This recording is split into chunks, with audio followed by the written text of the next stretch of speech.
Welcome back my dear students. So we are going to start new chapter. The chapter name is application of trigonometry. तो हमारे नए chapter का नाम क्या है? Application of trigonometry.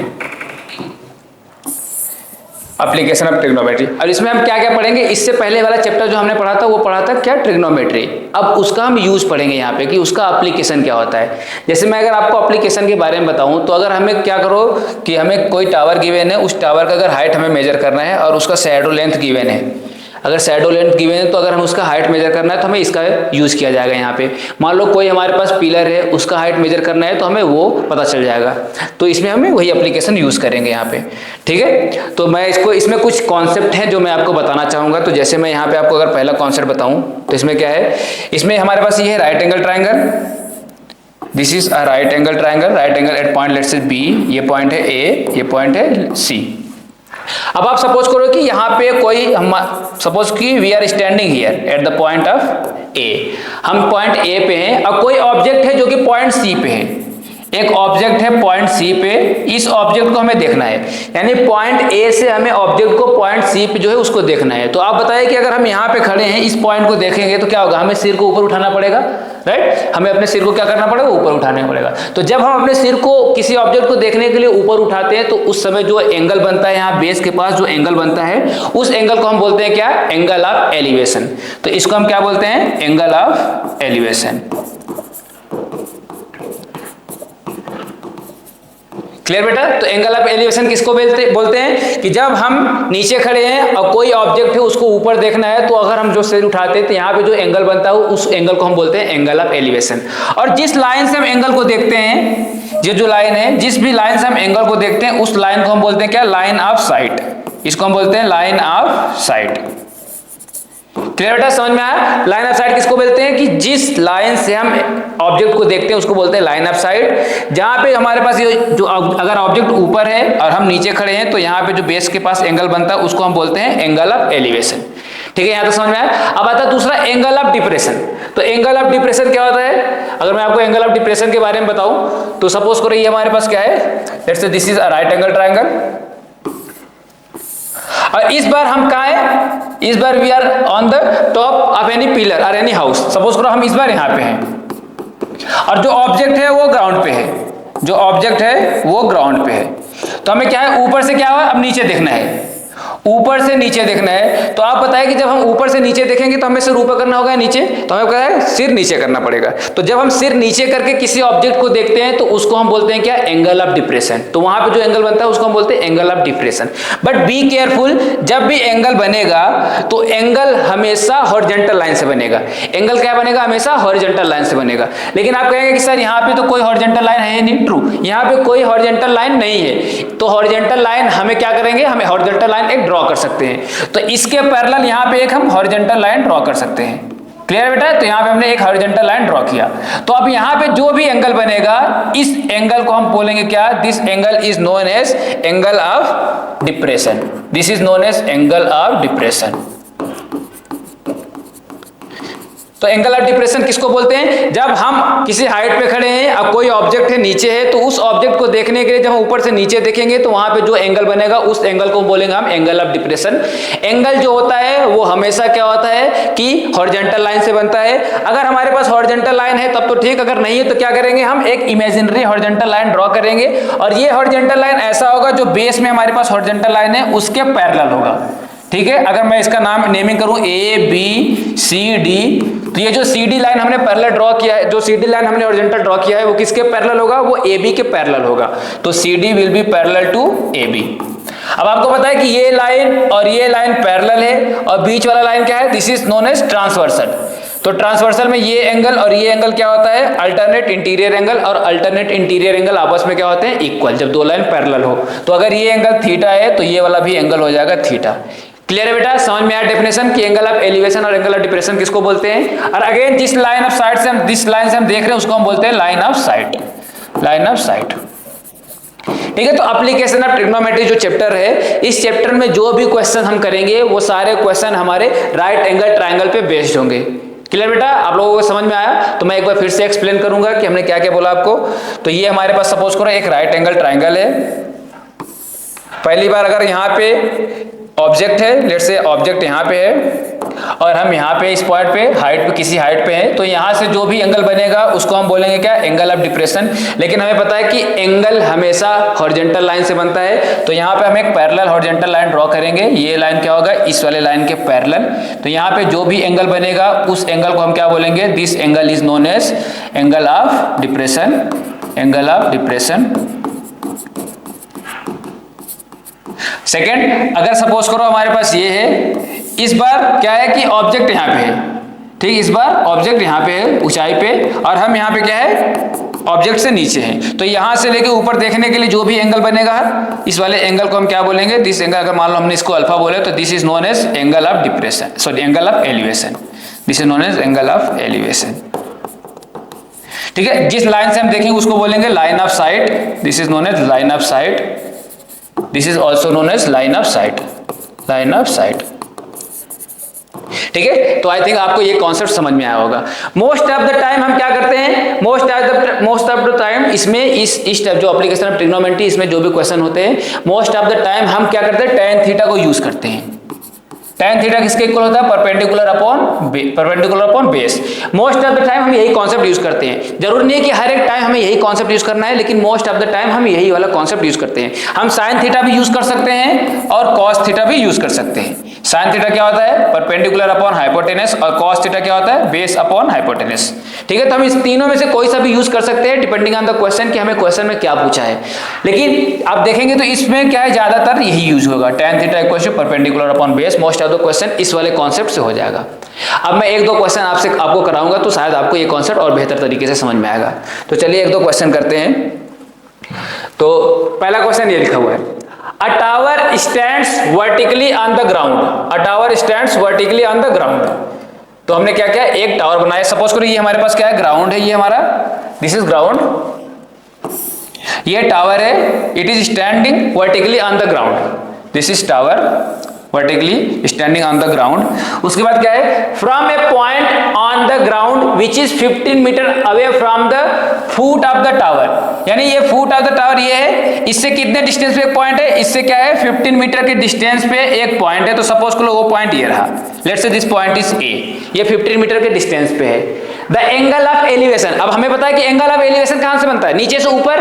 ठीक है, जब हम गर्दन को ऊपर उठाते हैं तो एंगल ऑफ एलिवेशन बनता है। इसका मतलब इस पॉइंट से एंगल ऑफ एलिवेशन इस वाले पॉइंट पे बनेगा, और एंगल ऑफ एलिवेशन कितना गिवन है, angle of elevation is given to be 60, तो ये एंगल हो जाएगा 60। ठीक है, ये एंगल हो गया 60। Find the height of the tower, हमें इस टावर का हाइट फाइंड करना है। इस टावर का क्या फाइंड करना, हाइट। ले सपोज ए बी सी हमने मान लिया। अब आपको पता है कि ए बी सी एक राइट एंगल ट्रायंगल है, तो राइट एंगल ट्रायंगल में हम tan थीटा यूज कर सकते हैं। हमें क्या फाइंड करना है, हाइपोटेनस। क्या गिवन है, बेस। तो हाइपोटेनस और सॉरी ये हमें क्या गिवन है, परपेंडिकुलर, और फाइंड करना है परपेंडिकुलर, गिवन क्या है हमें, बेस। परपेंडिकुलर और बेस में रिलेशन किसका होता है, तो होता है tan थीटा। तो tan theta is equal to perpendicular upon base. tan theta का वैल्यू कितना गिवन है, theta is given to 60 degree, so tan 60 degree is equal to perpendicular is h जो हमें फाइंड करना है, बेस इज 15। तो आप बताइए tan 60 का वैल्यू कितना होता है, तो tan 60 होता है √3, so √3 is equal to h upon 15। तो यहाँ से h क्या आएगा, इस 15 को यहाँ भेज देंगे तो h equals to 15√3 metre. Clear बेटा, समझ में आया आपको कि हमने टावर का हाइट किस तरीके से फाइंड किया, क्लियर है, ओके वेरी गुड। अगले क्वेश्चन की तरफ चलते हैं। तो हमारा नेक्स्ट क्वेश्चन क्या है कि next question is an observer 1.5 metre tall is 28.5 metre away from the chimney. एक चिमनी है, सपोज करो ये हमारे पास है chimney, let's say this is a chimney. Okay, कोई एक ऑब्जर्वर है जो कहां पे 28.5 मीटर अवे फ्रॉम चिमनी, यानी चिमनी से 28.5 मीटर अवे है। तो यहां से लेके यहां तक का जो डिस्टेंस है, मान लो यहां पे है, तो ये डिस्टेंस है 28.5 मीटर। ठीक है, यहां पे कोई एक ऑब्जर्वर है। अब इस ऑब्जर्वर का खुद का हाइट भी है, इस ऑब्जर्वर का हाइट कितना है 1.5 मीटर, यानी ये हमारे पास ऑब्जर्वर है, इस ऑब्जर्वर का हाइट भी है 1.5 मीटर, इस ऑब्जर्वर का हाइट है। क्लियर है, तो इसका मतलब जो भी एंगल बनेगा, इस ऑब्जर्वर यहाँ पे तो यहाँ से देखेगा वो, तो हम क्या करेंगे, एक हॉरिजॉन्टल लाइन यहाँ से ड्रॉ करेंगे जो इसके पैरेलल होगा। अब आगे क्या लिखा हुआ है, the angle of elevation, angle of elevation of the top of of the chimney from her eye, यानी जब ऑब्जर्वर हो यहाँ पे खड़ा हुआ है तो इसकी आंखें यहाँ पे होगी, इसके आंखों से कौन सा एंगल बन रहा है, एंगल ऑफ एलिवेशन, यानी ऊपर बनेगा तो एंगल ऑफ एलिवेशन यहाँ पे बनेगा। सो ये एंगल ऑफ एलिवेशन कितना है, this is given to be 45 degree. ये कितना गिवन है, ये 45 डिग्री गिवन है आपको। अच्छा आप बताइए कि ये डिस्टेंस यहाँ से यहाँ तक 1.5 मीटर है, तो यहाँ से यहाँ तक भी डिस्टेंस कितना होगा 1.5 metre. Okay, this is also 1.5 metre. और इस वाले हाइट को सपोज कर लो for a time being h, इस वाले हाइट को हमने क्या मान लिया h। नेमिंग करेंगे A B C D and E। तो इसमें हमें एक राइट एंगल ट्रायंगल दिख रहा है, कौन सा, ADE is a right angle triangle, triangle ADE is a right angle triangle, right angle triangle. तो राइट एंगल ट्रायंगल में आप बताइए कि हमें क्या फाइंड करना है, हमें फाइंड करना है ये है परपेंडिकुलर, ये वाला क्या है परपेंडिकुलर। अब यहाँ अगर ये 28.5 है तो क्या आप बता सकते हैं यहाँ से लेके यहाँ तक कितना होगा, तो ये भी हो जाएगा 28.5। अगेन परपेंडिकुलर और बेस में किसका रिलेशन होता है, तो tan theta. So tan theta क्या होता है, tan theta equals to perpendicular upon base, theta का वैल्यू कितना है 45। So tan 45 equals to perpendicular is h और बेस क्या है, बेस है 28.5। और tan 45 का वैल्यू कितना होता है, tan 45 होता है 1 इक्वल्स टू h अपॉन 28.5। तो ये 28.5 यहाँ पे जाएगा तो h कितना हो जाएगा, h हो जाएगा 28.5 मीटर। ठीक है, हमने h का वैल्यू फाइंड किया। लेकिन आप बताइए इसमें क्या पूछा है, what is the height of chimney. अब हमें पता है कि चिमनी का हाइट यहाँ से लेके यहाँ तक है, यानी CE, ये पॉइंट यहाँ से लेके यहाँ तक पॉइंट जो है ये है चिमनी का हाइट। तो अगर मैं पूछूं कि height of chimney, therefore height of chimney will be what, will be CE किसके है, h plus 1.5, right, h plus 1.5। तो h का वैल्यू क्या है 28.5, दिस इज 28.5 प्लस 1.5, तो ये मिलकर कितना हो जाएगा, दिस विल बी 30। क्लियर बेटा, समझ में आया। तो हाइट ऑफ द चिमनी क्या हो गया 30 मीटर। आई होप ये क्वेश्चन आपको अच्छे से समझ में आएगा। ठीक है, तो अगले क्वेश्चन की तरफ मूव करते हैं हम। तो हमारा अगला क्वेश्चन क्या है, और next question is the shadow of a tower stand on a level ground is found to be 40 metre longer when the sun's altitude is. Okay, थोड़ा सा इस क्वेश्चन को सॉल्व करने से पहले मैं आपको एक कॉन्सेप्ट और बताऊंगा। सपोज करिए ये हमारे पास है क्या, let's say this is pillar, कोई ऑब्जेक्ट यहाँ पे है, यहाँ पे हमारे पास कोई एक ऑब्जेक्ट है, और इस ऑब्जेक्ट को अगर हमें मान लो ग्राउंड, हम यहाँ पे ग्राउंड पे इस पॉइंट से हम देख रहे हैं, एक बार इस ऑब्जेक्ट को हम इस पॉइंट से देख रहे हैं, और दूसरी बार लेट्स सपोज पहली बार हमने ऑब्जेक्ट को इस पॉइंट से देखा, दूसरी बार ऑब्जेक्ट को हमने इस पॉइंट से देखा। एक बार पॉइंट ए से हमने देखा, एक बार पॉइंट बी से हमने देखा।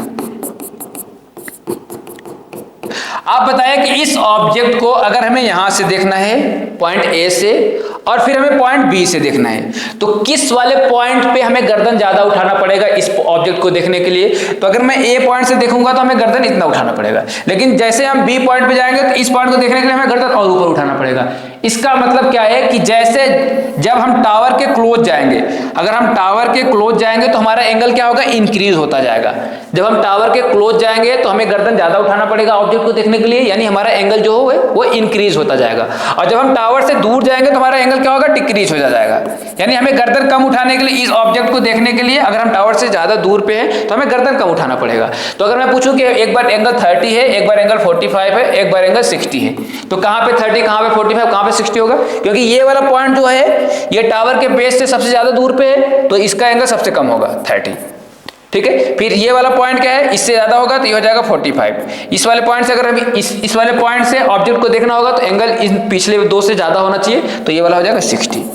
क्लियर बेटा। तो जैसे जैसे हम क्या करेंगे, टावर के क्लोज जाएंगे हमारा एंगल क्या होगा, बढ़ता जाएगा, टावर से दूर आएंगे तो हमारा एंगल क्या होगा, घटता जाएगा। आई होप इतना आपको समझ में आया होगा। ठीक है, तो अब जो ये वाला क्वेश्चन है, इस क्वेश्चन को हम इसी कॉन्सेप्ट पे सॉल्व करेंगे। क्वेश्चन क्या है, the shadow of a tower standing on a level ground. ये सपोज करो टावर है, दिस इज ए टावर, और हमें ये भी पता है कि टावर जो शैडो बनता है वो हमारे पैर से बनता है। जैसे हमने कभी अपने आप को देखा होगा शैडो हमारा बनता हुआ, तो यहाँ से शैडो जो होता है वो पैर से बनता है। क्लियर है, ऐसे तो शैडो बनेगा नहीं, शैडो जब भी बनेगा पैर से। तो ये हमारे पास टावर है, तो जब इसका शैडो बनेगा तो यहाँ से बनेगा। ठीक है, तो सपोज कि हमारे पास ये शैडो है इसका। The shadow of a tower standing on a level ground is found to be 40 metre longer when the sun's altitude is 30 degree then when it is 60 degree. यानी एक बार एंगल है 30 डिग्री, एक बार एंगल है 60 degree. तो यानी एक बार क्या है शैडो का, जो हमारे पास ये टावर है उसका शैडो क्या है, ये है, और दूसरी बार शैडो क्या है, दूसरी बार शैडो ये है। ठीक है, दो शैडो इसका बन रहा है और इसमें दो एंगल गिवन है। तो आप बताइए कि कौन सा एंगल, ये वाला एंगल और ये वाला एंगल में कौन सा एंगल 30 होगा और कौन सा एंगल 60 होगा। इस पॉइंट का नाम दिया ए, इस पॉइंट का नाम दिया B, this point is C, this point is D. तो अभी हमने कॉन्सेप्ट पढ़ा क्या कि जितना हम टावर से डिस्टेंस पे रहेंगे, दूर रहेंगे, उतना ही एंगल छोटा होगा। जैसे जैसे टावर के क्लोज जाएंगे तो एंगल बढ़ेगा। तो 30 और 60 में क्या होगा, ये वाला तो हो जाएगा 30 और ये वाला हो जाएगा 60। आई होप बेटा यहाँ तक आप लोगों को समझ में आया होगा अच्छे से। ठीक है, अब इसमें आप ये बताइए मुझे कि इसमें टोटल कितने राइट एंगल ट्रायंगल है। तो आप ध्यान से देखेंगे तो एक राइट एंगल ट्रायंगल ये हो जाएगा आपका, यानी there is two right angle triangle, one is BCD and another is ACD, ये दो हमारे पास राइट एंगल ट्रायंगल है। अच्छा, इसमें और कुछ भी गिवन है क्या, इसमें गिवन है कि the shadow of a tower standing on a level ground is found to be 40 metre longer when sun's, यानी ये जो है जब एंगल 60 बन रहा है तो शैडो कितना है 40 मीटर लॉन्गर, कब, जब एंगल क्या बन रहा है, जब एंगल क्या बन रहा है, जब 60 बन रहा है। यहाँ पे 30, दिस इज 30। तो ये अगर मैंने माना, सपोज करो ये वाला यहाँ से लेके यहाँ तक का शैडो जो लेंथ है, शैडो का लेंथ माना x, तो आप बताइए यहाँ से लेके यहाँ तक टोटल लेंथ कितना होगा, 40 मीटर ज्यादा होगा तो ये हो जाएगा 40 + x। क्लियर है बेटा, समझ में आया। पहले शैडो का लेंथ कितना था, जब एंगल 60 था तो x था, हमने x अपने तरीके से माना है। और उसके बाद जब एंगल 30 हो गया तो उसका जो शैडो है उसका लेंथ, उसका शैडो का लेंथ इंक्रीज करेगा। कितना इंक्रीज कर रहा है, 40 मीटर मोर, यानी जितना पहले था उससे 40 मीटर और ज्यादा हो रहा है, तो x + 40 हो जाएगा। क्लियर है। अब ये मान लो कि हमारे पास जो टावर है इसका हाइट हमने मान लिया h। अब हमें आप ये बताइए कि ट्रायंगल BCD, जो ट्रायंगल BCD है, इस वाले ट्रायंगल में एंगल कितना हमारे पास 60 है। सो tan theta, tan 60, tan theta किसके इक्वल होता है, परपेंडिकुलर अपॉन बेस। तो इस 60 के लिए परपेंडिकुलर क्या हो जाएगा h और बेस क्या हो जाएगा x, सो h अपॉन x। क्लियर। अब tan 60 का वैल्यू कितना होता है, इसका वैल्यू होता है √3 = h अपॉन x। तो यहां से h क्या आ जाएगा, h आएगा x √3। क्लियर है बेटा। सो दिस इज इक्वेशन फर्स्ट, हमारे पास ये हो गया इक्वेशन फर्स्ट। अब दूसरा सॉल्व करेंगे, ट्रायंगल ACD। आप बताइए ट्रायंगल ACD में एंगल कितना है, ट्रायंगल ACD इसमें एंगल कितना है 30। सो tan 30, tan थीटा किसके इक्वल होता है, tan थीटा होता है परपेंडिकुलर अपॉन बेस। इस वाले एंगल के लिए परपेंडिकुलर क्या है h, लेकिन इसके लिए बेस क्या होगा, तो अगर आप ध्यान से देखेंगे तो इसके लिए बेस ये हो जाएगा। क्लियर है, इसके लिए बेस यहां से यहां तक, यानी ये टोटल बेस हो जाएगा 40 + x, तो हो जाएगा h अपॉन 40 + x। क्लियर है। अब tan 30 का वैल्यू कितना होता है, इसका वैल्यू होता है 1/√3 = h अपॉन 40 + x। क्लियर है बेटा, यहां तक समझ में आया। आई होप आपको यहां तक समझ में आया होगा। अब यहां से क्रॉस मल्टीप्लाई करो, इसको इसके पास भेज दो और इसको इसके पास भेज दो, तो ये क्या हो जाएगा, जब 41 के पास जाएगा तो 40 + x = ये √3h के पास जाएगा तो √3h। क्लियर है। अब देखो इक्वेशन 1 में हमने क्या फाइंड किया है, h का वैल्यू फाइंड किया कितना, x √3। तो इस वाले वैल्यू को क्या करेंगे, हम यहाँ पे पुट करेंगे। तो जब हम यहाँ पे इसको हम पुट करेंगे तो पता क्या आ जाएगा, दिस इज 40 + x = √3 h का वैल्यू क्या है, h का वैल्यू है x √3। हमने कौन सा यूज किया इक्वेशन 1 यूज किया। अब ये तो √3 × 3 √3 मिलके कितना हो जाएगा 3x। तो ये हो जाएगा क्या हमारे पास, दिस इज 40 + x = 3x। ये x प्लस में दूसरी साइड जाएगा तो माइनस में हो जाएगा, तो मिलके कितना हो जाएगा 3x - x = 2x = 40। तो x क्या आ जाएगा, यहाँ से x आ जाएगा 20, x आ गया 20। यानी पहली बार में जो हमारे पास शैडो बना था जब एंगल 60 था तो कितना आ गया 20।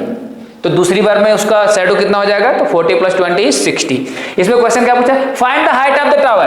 हमें टावर का हाइट फाइंड करना है। तो टावर का हाइट क्या है, h, हमें h फाइंड करना है। तो जो x = 20 आया है उसको इक्वेशन 1 में पुट कर दो। जैसे ही हम इक्वेशन 1 में पुट करेंगे तो h क्या हो जाएगा, h हो जाएगा 20 √3 मीटर। क्लियर है बेटा। तो this is the height of the tower. I think आपको ये समझ में आया होगा अच्छे से। क्लियर है। ओके, अगले क्वेश्चन की तरफ हम मूव करते हैं।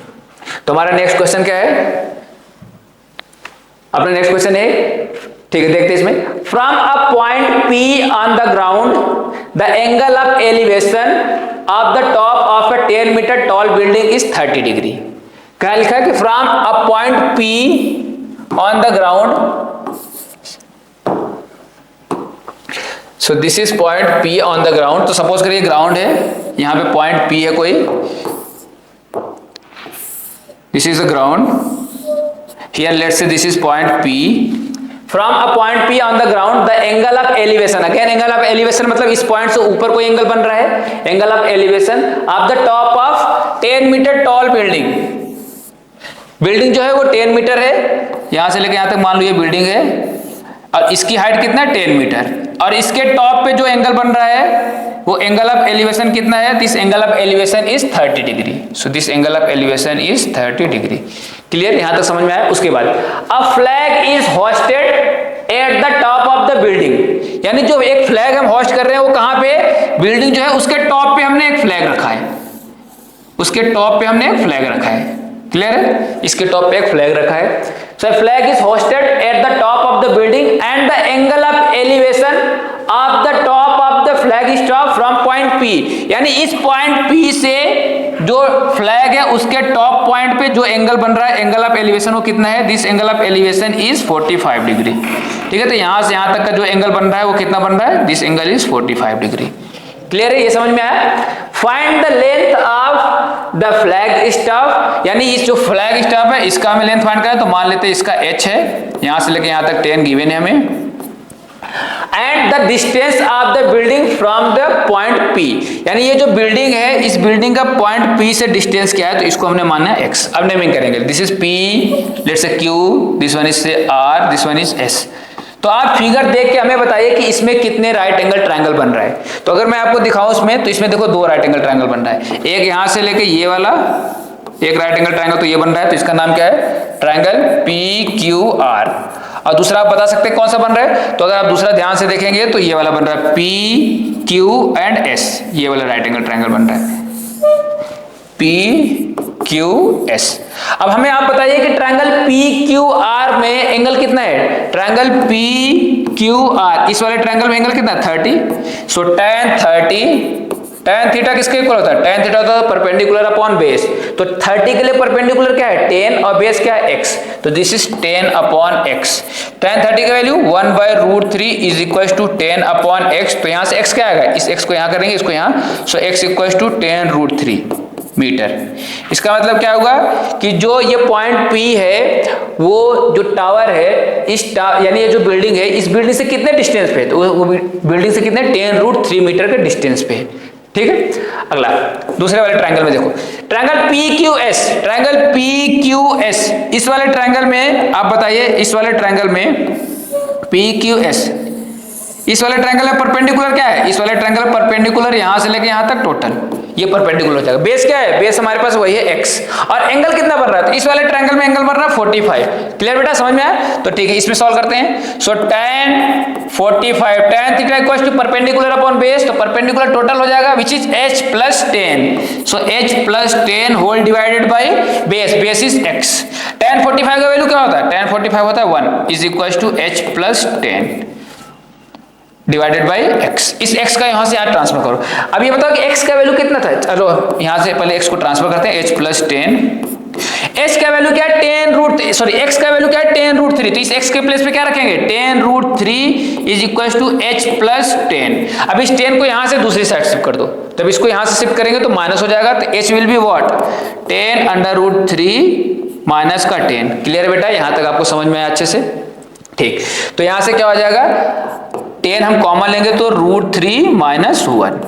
अब शायद √3 का वैल्यू हमें गिवन है, ठीक, यहाँ पे √3 का वैल्यू कितना गिवन है, √3 का वैल्यू गिवन है 1.732। तो अगर हम √3 का वैल्यू रखेंगे यहाँ पे तो 10 into 1.732 minus 1, so this is 10 into, जब 1 में से 1 माइनस करेंगे तो 0.732 आएगा which is 7.32 metre. So this is the height of the flag, यानी इस फ्लैग का हाइट कितना है, इस फ्लैग का आएगा 7.32 मीटर। क्लियर। अब इसी तरीके से अगर मैं पूछूं कि कितने डिस्टेंस पे था, तो हमने फाइंड किया था 10√3, लेकिन √3 का वैल्यू गिवन है, तो ये जाएगा 10 into 1.732 which is 17.32 metre. Clear है बेटा।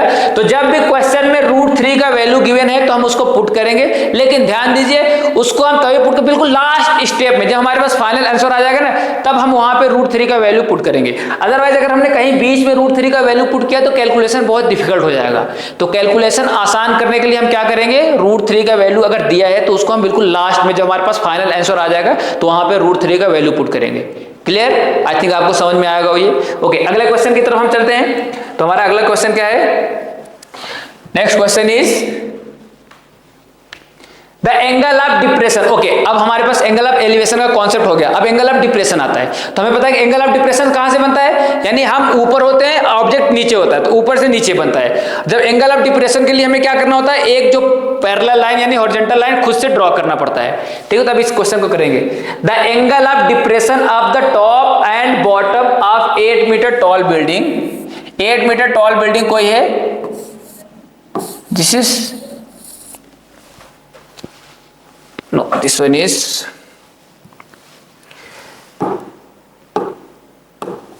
इसमें क्या, this is 8 metre tall building.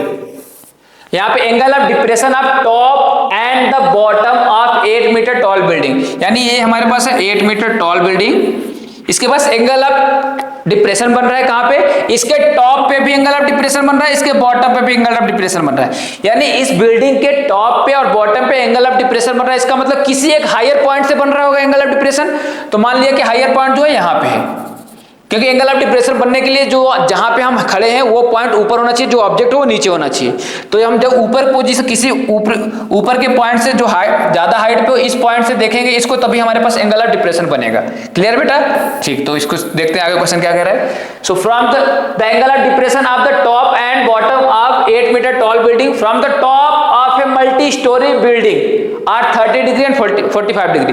तो कोई एक मल्टी स्टोरी बिल्डिंग है, सपोज करो ये दोनों का बेस ये है, मल्टी स्टोरी बिल्डिंग के जो टॉप है उस इसका जो टॉप है, जो हमारे पास बिल्डिंग है, उस बिल्डिंग का जो इस छोटे से बिल्डिंग के टॉप पे और बॉटम पे एंगल ऑफ डिप्रेशन बन रहा है यहां से। अब देखो ये हो जाएगा, लेकिन हमें पता है कि एंगल ऑफ डिप्रेशन बनाने के लिए हमें क्या करना पड़ेगा, एक हॉरिजॉन्टल लाइन खुद से ड्रॉ करना पड़ेगा। ये हॉरिजॉन्टल लाइन जो हमने ड्रॉ किया है ये इसके पैरेलल होता है। ठीक है, तो हमने एक लाइन यहां पे भी ड्रॉ कर दिया, चलेगा, ये लाइन में हमने ड्रॉ कर दिया। तो आप बताइए कि इसके टॉप पे एंगल कितना बन रहा है, तो आप देखिए टॉप पे एंगल बन रहा है 30 डिग्री, यानी ये वाला एंगल है 30। अगर ये 30 है तो अल्टरनेट इंटीरियर एंगल की वजह से ये भी 30 डिग्री हो जाएगा। ठीक है, और इसके बॉटम पे एंगल कितना बन रहा है, बॉटम पे एंगल बन रहा है 45 डिग्री, यानी यहां से लेकर यहां तक एंगल है 45 डिग्री, तो अल्टरनेट इंटीरियर एंगल की वजह से ये भी हो जाएगा 45 डिग्री। आई होप ये आपको अच्छे से समझ में आया होगा। फिर से इसको एक्सप्लेन करूं, तो मैं फिगर इसका फिर से ड्रॉ करता हूं। यहाँ पे ध्यान से सुनिए, बोल रहा है कि कोई एक हमारे पास 10 मीटर टॉल बिल्डिंग है, 10 मीटर टॉल बिल्डिंग है, इसके टॉप पे और इसके बॉटम पे एंगल ऑफ डिप्रेशन बन रहा है, इसका मतलब किसी एक हायर पॉइंट से बन रहा होगा, और जो हायर पॉइंट है उसको बोल रहा है मल्टी स्टोरी बिल्डिंग के टॉप से, यानी ये मल्टी स्टोरी बिल्डिंग है, मल्टी स्टोरी बिल्डिंग के टॉप से जो हमारे पास छोटी सी बिल्डिंग है इसके टॉप पे और इसके बॉटम पे एंगल ऑफ डिप्रेशन बन रहा है। और एंगल ऑफ डिप्रेशन के लिए हमें पता है कि क्या करना पड़ता है, यहाँ पे एक हमें हॉरिजॉन्टल लाइन ड्रॉ करना पड़ता है, ये हॉरिजॉन्टल लाइन इसके पैरेलल होता है। ठीक, यहां से भी हम एक हॉरिजॉन्टल ये लाइन ड्रॉ कर सकते हैं। ठीक, तो ये एंगल कितना बन रहा है, दिस एंगल इज 30 डिग्री, तो अगर ये 30 है तो ये भी हो जाएगा 30 degree because of alternate interior angle. और दूसरा क्या है, दूसरा है 45 डिग्री, यानी बॉटम पे एंगल कितना बन रहा है, बॉटम एंगल बन रहा है 45 डिग्री, तो ये भी हो जाएगा 45 डिग्री। अब इसको हम नेमिंग करते हैं, this is a b c d and e. अच्छा आप बताइए कि अगर ये 10 है तो ये कितना होगा यहां से यहां तक, तो ये भी 10 होगा, राइट, तो ये भी 10 हो जाएगा। इसको यहां से यहां तक को मान लो क्या है, h, इसको हमने मान लिया h। हमारे पास मल्टी स्टोरी बिल्डिंग जो है उसका पूरा हाइट क्या है, CE तक है। अब देख के बताइए फिगर कि इसमें टोटल कितने राइट एंगल ट्रायंगल बन रहे हैं, तो आप देखेंगे ध्यान से, तो आप बोलेंगे सर इसमें 2 राइट एंगल ट्रायंगल बन रहा है, कौन सा, एक तो बन रहा है ADE, एक बन रहा है ADE और दूसरा कौन सा बन रहा है, दूसरा बन रहा है BCE, दूसरा बन रहा है ट्रायंगल BCE। ये दोनों ट्रायंगल राइट एंगल ट्रायंगल बन रहे हैं। तो आप देखो ADE में आप देख के बताइए एंगल क्या है, तो ADE में एंगल कितना है 30, ADE में एंगल कितना 30। इस एंगल 30 के लिए परपेंडिकुलर क्या होगा, तो परपेंडिकुलर हो जाएगा हमारे पास H, और बेस क्या होगा, बेस हो जाएगा हमारे पास ये। अच्छा बेस हमें गिवन नहीं है, तो इस बेस को हम कुछ मान सकते हैं, let's say this base is x, यहां से यहां तक x है, तो यहां से यहां तक भी हो जाएगा ये x, ठीक है। तो इसमें हो जाएगा tan 30 is equals to perpendicular h base x, h upon x, ये होता है 1 upon root 3 is equals to h upon x। तो यहां से x क्या आ जाएगा, x is equals to root 3h। So this is equation first, ठीक है बेटा, यहां तक समझ में आया।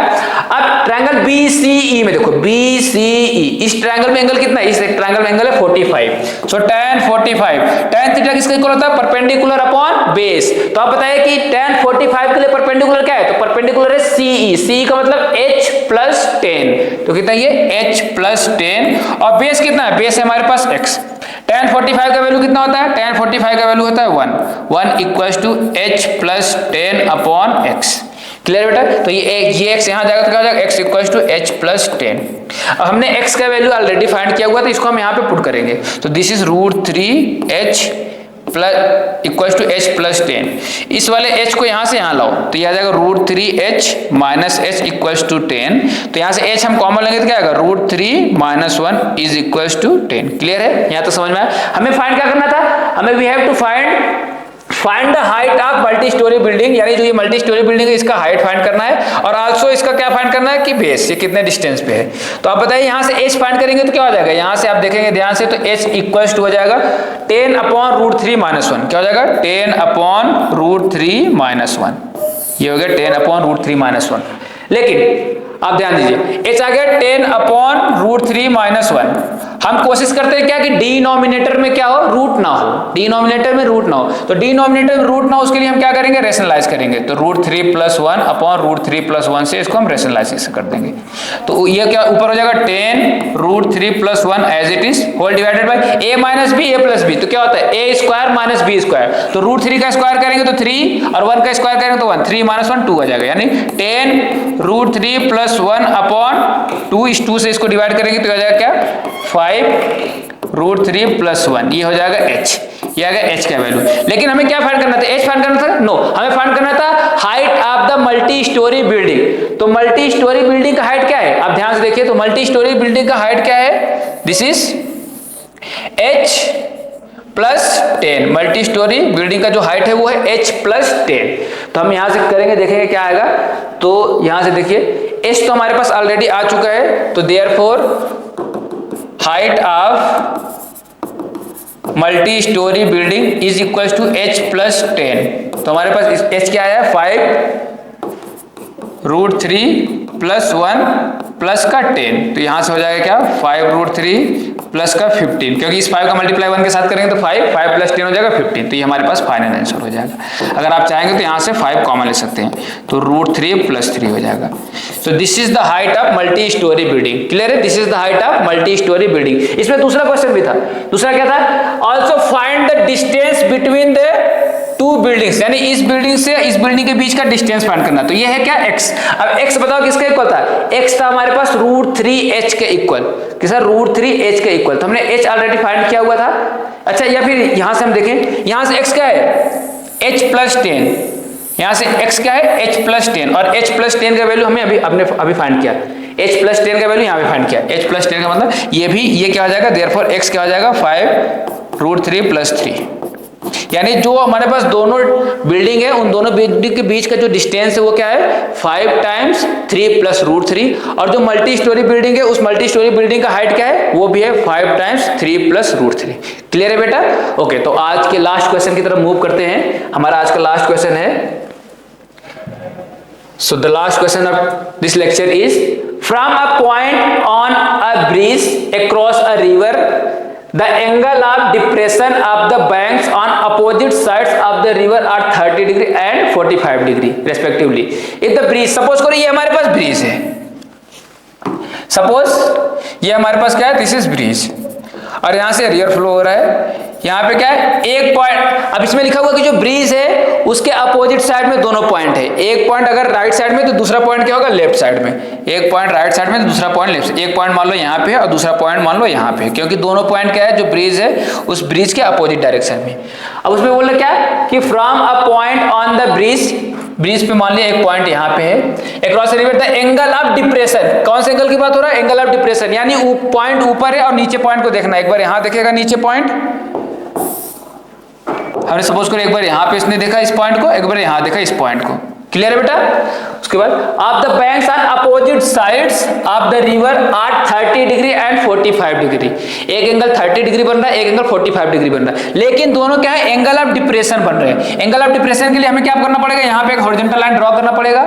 यहाँ से एंगल अगर 30 बन रहा है तो ये वाला भी क्या हो जाएगा 30, because of what, because of alternate interior angle. यहाँ पे दूसरा एंगल कितना बन रहा है, तो दूसरा एंगल बन रहा है 45। तो अगर ये 45 है तो ये भी क्या हो जाएगा, ये वाला भी एंगल हो जाएगा 45।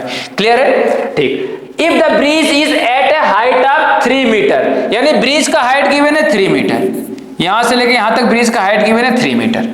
तो हमें क्या फाइंड करना है, हमें फाइंड करना find the width of the river, यानी रिवर का विड्थ जो है हमें ये फाइंड करना है, यानी ए से लेके बी तक का डिस्टेंस फाइंड करना है। तो यहां से यहां तक मान लो x है और यहां से यहां तक मान लो y है, तो हमें क्या फाइंड करना है, x प्लस वाई। तो नेमिंग करते हैं ए बी, हमने नाम किया this is C this is D. अब फिगर देख क्या बताया कि इसमें कितने राइट एंगल ट्रायंगल बन रहा है, तो इसमें हमारे पास 2 राइट एंगल ट्रायंगल बन रहा है। कौन कौन सा, एक तो बन रहा है बी सी डी और दूसरा क्या बन रहा है, दूसरा बन रहा है ए सी डी। ये 2 हमारे पास राइट एंगल ट्रायंगल है। अब हमें ये बताइए कि ACD, अगर मैं ACD की बात करूं तो इसमें एंगल कितना है, इसमें एंगल है 45। सो tan 45 किसके इक्वल होता है, tan थीटा किसके इक्वल होता है, परपेंडिकुलर अपॉन बेस। तो इस वाले ट्रायंगल के लिए परपेंडिकुलर क्या हो जाएगा 3 और बेस क्या हो जाएगा y। सो 3 अपॉन वाई। tan 45 का वैल्यू होता है 1 इक्वल टू 3 अपॉन वाई। तो यहां से y क्या आ जाएगा, y आ जाएगा 3। क्लियर बेटा, y आ गया 3। अब दूसरे वाले ट्रायंगल में, ट्रायंगल BCD, इस वाले ट्रायंगल में कितना एंगल कितना है, इस वाले ट्रायंगल में है angle 30। Again tan theta equal to क्या होता है, परपेंडिकुलर अपॉन बेस। तो इस वाले ट्रायंगल के लिए परपेंडिकुलर क्या हो जाएगा, परपेंडिकुलर हो जाएगा 3 और बेस क्या हो जाएगा, बेस हो जाएगा x। So tan 30 is equal to perpendicular upon base, that is 3 upon x। तो tan 30 का वैल्यू क्या था, 1 upon root 3 is equal to 3 upon x। तो यहाँ से x क्या आएगा, x को यहाँ करेंगे तो x equal to 3 root 3।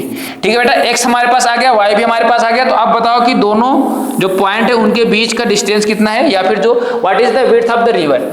Width of the river क्या हो जाएगा, तो ये हो जाएगा x प्लस वाई। तो यहाँ पे लिखेंगे width of river is equals to x plus y. So x is what 3 root 3 and y is what 3. So हम क्या करेंगे 3 कॉमन लेंगे तो root 3 plus 1 मीटर। ठीक है, this is the final answer. This is the length between the width this between point A and B, या फिर हम बोल सकते हैं क्या कि ये width किसका है, रिवर का। क्लियर है बेटा, यहाँ तक समझ में आया। तो ठीक है, आज के लेक्चर को हम यहीं पे स्टॉप करेंगे। मुझे उम्मीद है कि जो भी आज पढ़ाया गया है वो आपको समझ में आएगा। ठीक है, तो अगले लेक्चर के लिए हम कल मिलेंगे। Thank you.